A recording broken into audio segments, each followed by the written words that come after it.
Agrangay kan mga konsumidor sa MNWD huli sa maluyang bulos nin tubig, posibleng abuton pa subuot hasta sa katapusan kan taon, ninhuli kan nakaschedule na mga maintenance sa mga pumping station. Uyan report ni Chris Novello. Posibleng hasta sa katapusan pa kan taon, mamamatian kan mga konsumidor kan Metropolitan Naga Water District o MNWD ang maluyang bulos nin tubig. Ini makalis ang sunod-sunod na preventive maintenance as in repair kan opisina sa mga pumping station kaini kung saan apektado ang mga lugar na sakop kan opisina. Igwa pa pong masunod na anom. Igwa po kita bali 7 last year, 10 mo niyan na re-rebayan ta si mga makina. Para mentras po kaya iyan si approach na nagibuta para po mataahan lang ning kasimbagan si mga pagkukulang.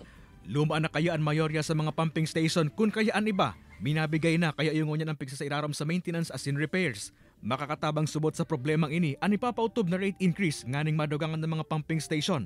Alagad haros patapos na ang taon day pa inyo naaprobahan kan Local Water Resources Administration o LUWA.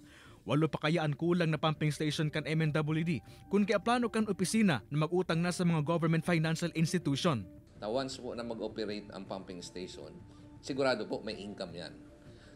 Sigurado taman na may konsumo dahil existido nga ni si pagkukulang in sa pangangaipo. Banga man ang sentimiento kan mga konsumidor sa planong inikan water district. Kung iyong ikakamaray, pero may bagang maluya ang tubig, yung okay man, kung mayong budget ang MNWD. Pabor man ako dyan. Unfair man siguro yan po na sa tuya ikakarta si iuutang kang MNWD. Kasi daw paano, medyo magabat mangyari yan sa pagbayad. Dagdag pa yan sa, kumbaga sa budget. Sa ngunyan, pinag-uulayan pa kan Board and Management kan Water District kung ano ang iuutangon kaini sa mga government financial institution.